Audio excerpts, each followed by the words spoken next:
Hey guys, it's Nikki.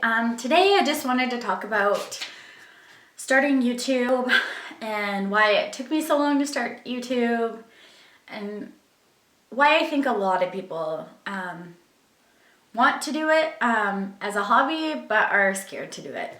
So I'm just gonna jump right into the reasons why I felt this way.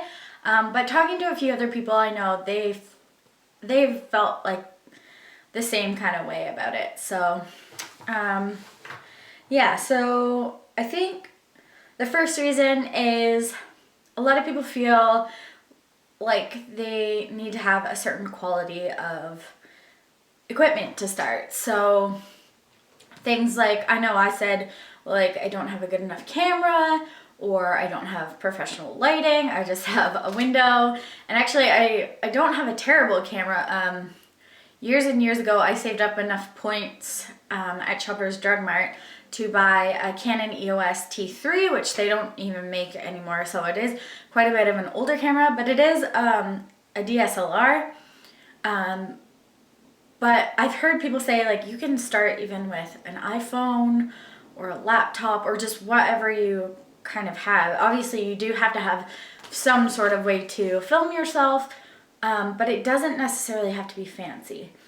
So I know that for me, that was one of the reasons why I didn't want to, because I feel like back in the day, it used to be like you could film on a webcam and that was fine. So many people have stepped up their game on YouTube and they have $1,000 cameras and ring lights and soft boxes and all this crazy equipment, which is great, don't get me wrong.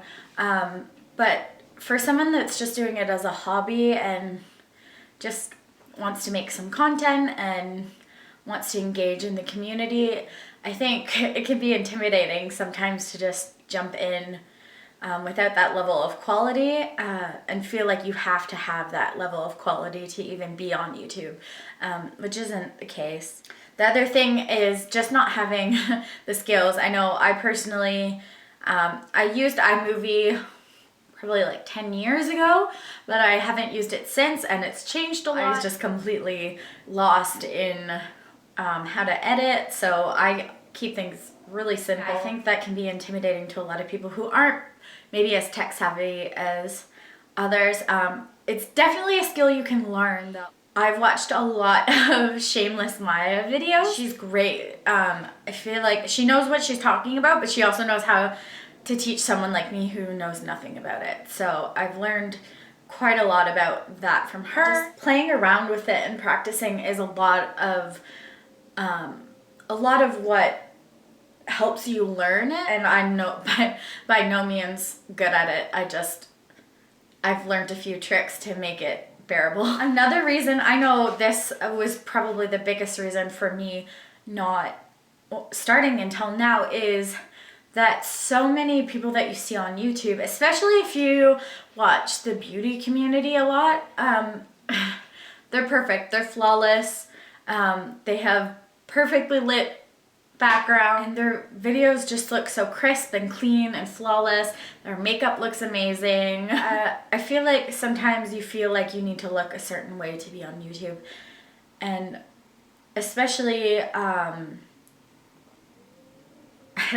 especially being bigger, not being rail thin or anything, not that there's anything wrong with that.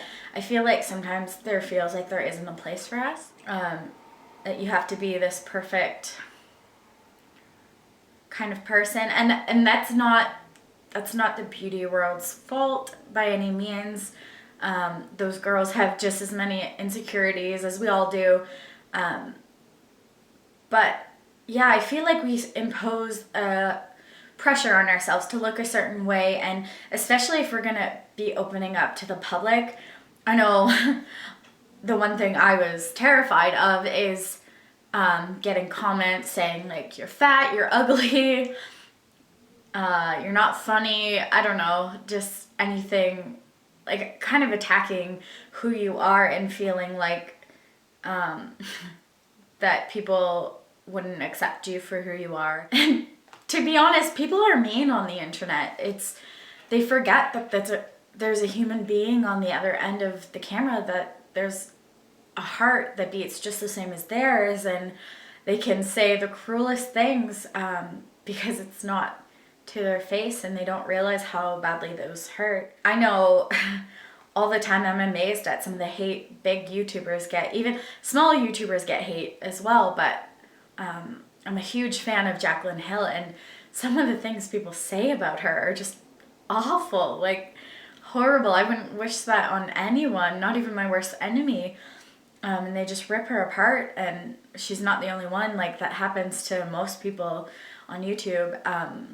But it even happens to people who have like only a couple subscribers or a few views. Like, some people just troll, right? And I think the important thing I've learned through other people is that you can't let that stop you from doing what you want to do. If it's something that you want to make your hobby, if it's something that you think is interesting and you want to pursue it and you want to be part of the community, like, why not? Why hold yourself back because somebody's going to hate on you? That was my biggest reason, is feeling like I was going to be made fun of or bullied, that kind of thing. But really, I mean, people are going to say what they're going to say, but there's so many people out there that you can connect with that are going through the same thing as you, and that's so amazing to have that kind of support.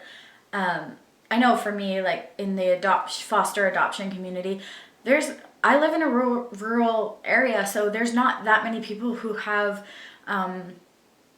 adopted kids or do foster care. Like, I know my relatives I have, which is great. My in-laws, they foster and adopt. And there's a couple people here and there, but not many people. I don't know anyone my age that does it. Being a millennial foster mom is not something that's common here. So to be able to connect with people on YouTube who are in that kind of age range / going through the same life things as you is really cool. Like, it's so amazing to have that support and to be part of that community and help each other out and encourage each other, because it's not an easy journey, as most of you who foster and adopt will know. So it's really cool to get to know other people who are going through the same thing as you.